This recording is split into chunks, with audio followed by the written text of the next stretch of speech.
Mapagpalang araw po sa atin lahat. Paulo Abilino, binabakura na nga ba si Kim Cho? Dahil kahit tapos na ang kanilang mga proyekto na magkasama, ganun pa rin ang kaswitan ni na Kim at Paulo. At lalo pang naging malapit si na Kim at Paulo dahil na rin sa mga mall show nila sa loob at labas ng bansa. At nitong nakarang araw lang, pumunta ang Kim Pao sa Dubai at doon talaga ng mga kitang-kita yung suporta ng mga fans ni na Kim at Paulo sa kanila.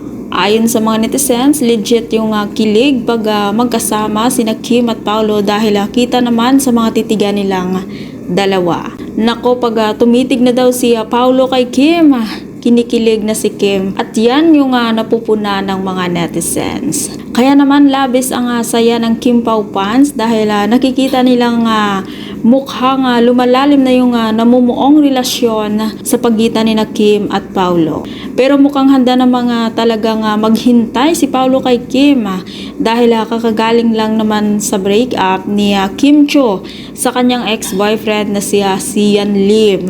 At totoo kaya na binabakuran na di umano ni Paulo si Kim?